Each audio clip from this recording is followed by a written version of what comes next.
If you're tired of the standard business and marketing fundamentals, frameworks, and funnels, you need a little mischief. Get ready to turn up the volume on the CEO Mischief Maker podcast, where you access conversations with seasoned business owners who have smashed through mindset barriers, innovated the standard boring business and marketing playbooks, and executed future-paced strategies with bleeding-edge tools and tactics to micro-fail their way into massive success and growth. We are Mindset Impact Strategic Catalysts helping innovative entrepreneurs focus. We are CEO Mischief Makers. Ready to make a little mischief?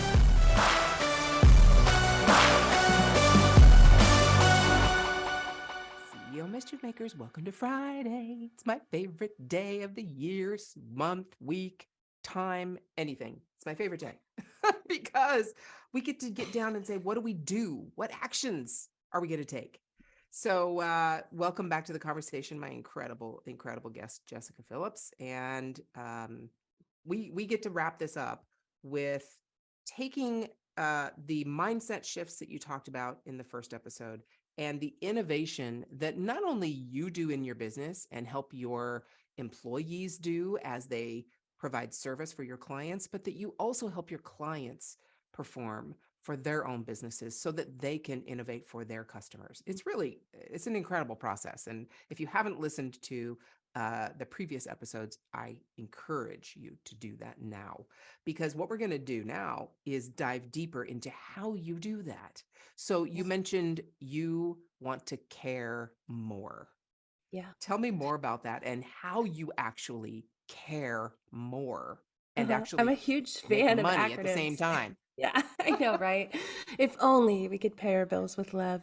But really, you can, honestly, after you get this going and rolling. So CARE is, yes, it is one of those woo-woo words, and I am very woo-woo, but it actually is a process, and a proven process that has worked. It's helped me. I've never had a sales rep at my agency, and, we've done really well. Thankfully, all the gratitude for that. Won Inc. Best Places to Work last year, and just amazing things. But CARE stands for capturing attention, articulating your message with clarity and conviction, relationships for repeat referral business, and ease exceptional experiences. I feel and believe at my core that CARE framework, which, by the way, I'll give you the access to it for you to share so everybody can care more, but is the framework that every business, no matter what industry that you're in or type of business, can use to show up to truly grow sustainable repeat and referral business, because it's the core of what and how we show up as. So the first part, which I know touched on in the very first episode, is capturing attention.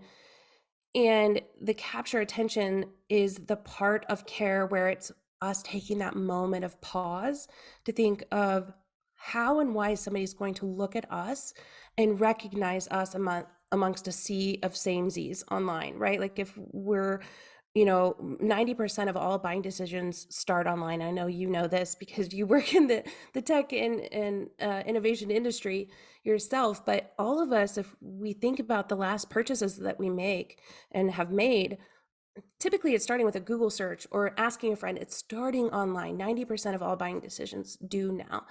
And when people are on that decision journey of who they're going to choose, 60% of that then happens before they talk or even reach out to a company.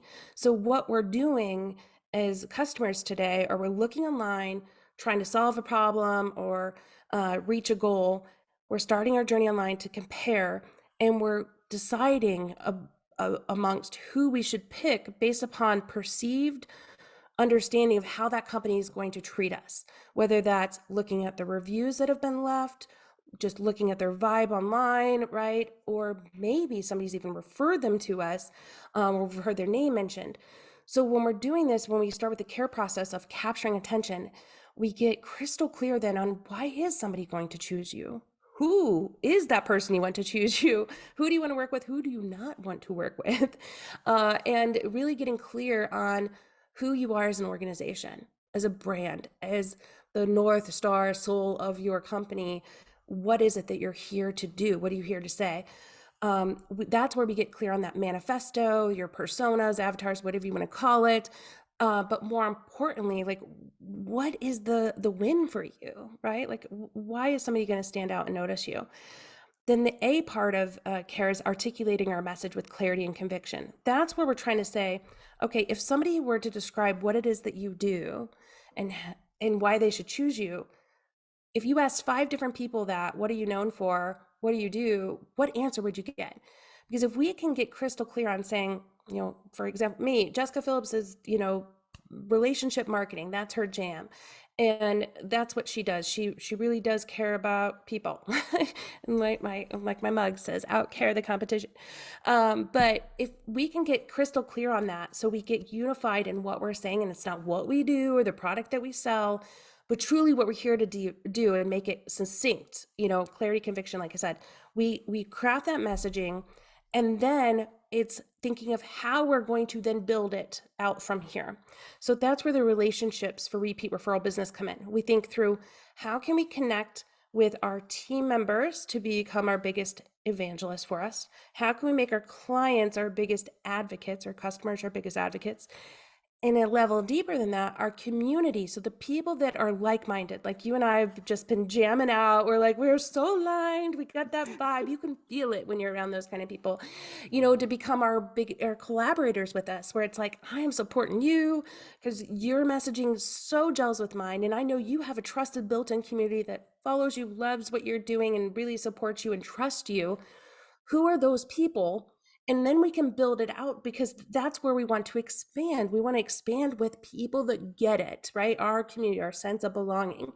So those relationships for repeat referral business, it's getting us to look at going deeper, not wider, right? So it's like, who can we really build our roots with and grow with, so it's strong and sustainable, versus just thinking, oh my gosh, I got to get new sales and where am I going to go next? And it's very short-sighted. It's realizing, long game in it, I want to build this relationships with these people that I know are my people, because that's what gains in momentum and creates that flywheel spark of growing outward, where it's never ending. It's always on a loop. Then the E part of CARE is that exceptional experiences. What is going to create that feeling, those moments that are memorable? Like we talked about the conference, Social Media Week Lima, that we have in June each year, that Mark Schaefer had mentioned in his last book. And so to give you an example of this, instead of just building and giving the speakers like an Amazon gift card or something, which is always nice, but instead of doing that for speaker gifts, we did custom bobbleheads for each person, right? Like, it's taking that moment of saying, like, I see you, and I am putting a little extra effort into what I'm doing and how I'm showing up. Not to say you have to buy everybody a bobblehead, although I think they would love it. But it's creating those moments of saying, if I'm going to send you a message, I'm going to personalize it a little bit. I'm going to talk with you, not at you. I'm going to send you an audio message maybe then versus a text, or a video message versus an email. Or I'm going to take a moment and pause and let the people know that we're serving and that are helping us serve others, that we notice them and that we appreciate them. We're going to streamline our process and look for opportunities of building in a better experience across the board. So how we do this with clients is just writing out literally their process, from somebody discovering them to them serving them to ongoing. Where's their opportunity to remove friction, add in some delight and personalization, and how can we continuously improve upon that process? All of that CARE process, again, I'll give you the workbook with some examples and how to build this for yourself. But all of that process, if you really step back and take note of it, it's being present in our business, being present and really listening to ourselves of what it is that how we can show up differently. Because I think owning a business and starting a business is kind of like being a new parent. Like, everybody's got advice for you, even people that don't have kids, and not all of it is right for you. Like, what's right in your business, and all of us are born in with great intuition and great inner guidance, but we have to listen to it and we have to stand up for it, for ourselves. And when we do that, and truly align with that, we will attract the right people that are on the same level for us and with us, and we will be successful and continuously grow. But that's the ticket, being present and pausing and caring about your own voice first so you can help others, care for theirs too. Oh my gosh. Okay, so mischief makers, you just heard that, right? She went through the entire process of care. And I mean, if there's one, you need to do each of them, obviously, because you can't start with the E if you are not clear on who you are and what you have to offer, and you Mhm. haven't articulated anything, and you haven't started building relationships. So you can't start with experiences and that part unless you've done the first. So take that whole process. I encourage you. That was an incredible explanation. And not only that, she's going to give you the workbook and the ability to go through that process. So you don't have to like be searching for a pen right now. And we know this is podcast. So you're going to be, what are you going to do? How are you going to do this if you're driving? You can't. So don't do that. Keep driving, keep doing the laundry, keep doing whatever you're doing. Because I'll tell you right now, you can just go to the show notes, and actually I'll have a separate link, and you can go to callmemkj.com/care. That's it. Callmemkj.com/care, and you will get that. But getting deeper into that, though, that process, once you've clarified, you've articulated, and you've built relationships, I don't know if I think you have built a relationship or know Stacy Brown Randall. Does that name sound familiar to you? I need to introduce you to her. Sounds She's slightly familiar, but yeah. She's relationships. Ooh, I She's love it. referrals. She's the referral queen, and she does it all through relationships, not going and calling and asking for them. That's the one thing she doesn't recommend people do is Amen. call people or message people and say, who do you can refer? No, it's all about building the business, building the Mm-hmm. actual relationship and caring and giving more. It sounds like you just do that innately. It's wonderful. So that whole strategy, I mean, the way you just presented all of these last 3 episodes that we've done, you have a certain heart, and you are going to attract those people who don't just want to sell a widget. They're not just in this for making money and that's it. They have to have a Mm-hmm. purpose beyond that. When you talk to people, is it pretty clear if you're doing, or if your staff is doing calls where people have gone through your process, or do you have a process before they get on a call Mm-hmm. with you? I'm sure you do. Yes. Where they actually, you mentioned something, the people you don't want to work with. So do you allow them to weed themselves out before they get to this deep in a relationship with you? Yes. Yes, yes, yes. Highly recommend that. Even when you're starting out, that was definitely a lesson I learned at the very, very beginning. It's like, oh, maybe I can help them. And yes, that would be nice to have that income in each month. No, run far away if you get that feeling. But our process really is truly a discovery, is what we call it, process where we ask a lot of questions. We get to the heart of truly who are they, what do they care about, what who are they in business for, and who are they doing it with. We look at what they're showing up online as, but we have them fill out this questionnaire first, and then we have a quick call with them to learn a little bit more and to see if we are the right fit, because they could even be a great business but maybe we're not the right fit for them. Right. And so I will refer them off then to someone I think would be a good fit. And I've had those people that I've referred off to refer business back to me. It's the same thing. But yeah, we definitely have that same pause moment before we take on someone to make sure we are aligned. And our proposals are very much crafted of here's exactly what we're going to do, but also here's what it's not going to include. So it's crystal clear, and to say, here's what your role will be, here's what our role will be. And we just try to spell it out and be very transparent, um, and make sure that we both have clarity, because it's really exciting when you're starting a new business and a new relationship, but everybody comes in with their own expectations. So if you can really get clear and show like just transparency and get rid of all the fluff stuff at the beginning, then you are off to a good relationship. That's where trust is built, and that's where that loyalty will stay, because they know that you're going to provide the truth and the answer. So yeah, when we start a relationship, before we even get to become they become a client, or we become, an extension of their business, we do that discovery process and make sure that we are both on the same page of what their goals are, what they're needing, and if we're the right fit or not for them.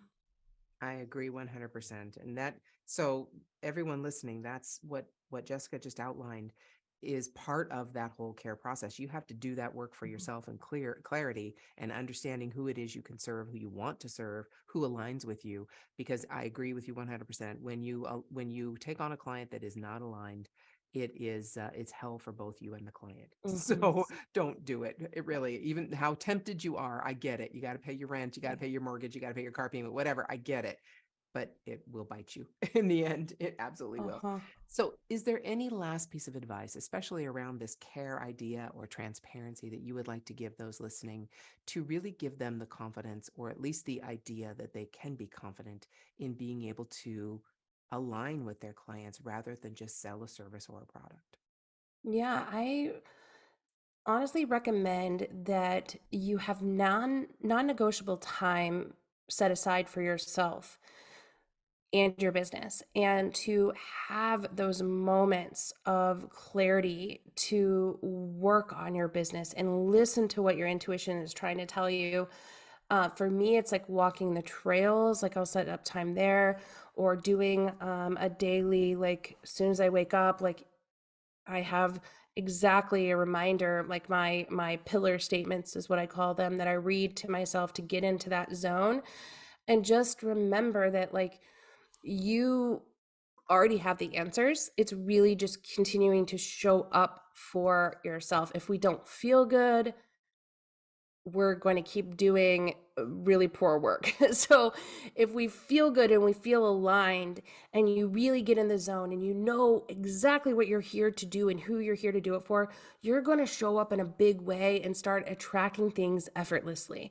And I feel like before, when I was in business, I used to think it was just I had to be more and more busy. Like we just put this I don't know, like there's a busyness award or something out there, and that the more busy you are, the more successful you are, and that's not true. You want to get into a state of flow and ease, and not every day is going to be, simple, but each day should feel good and have impact.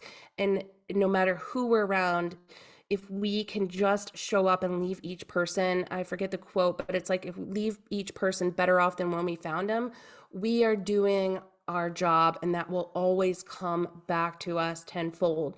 So my piece of advice is taking those moments, taking them, not waiting for them, but taking those non-negotiable moments of time, whether it be 15 minutes or, you know, an hour and a half, whatever it looks like for you.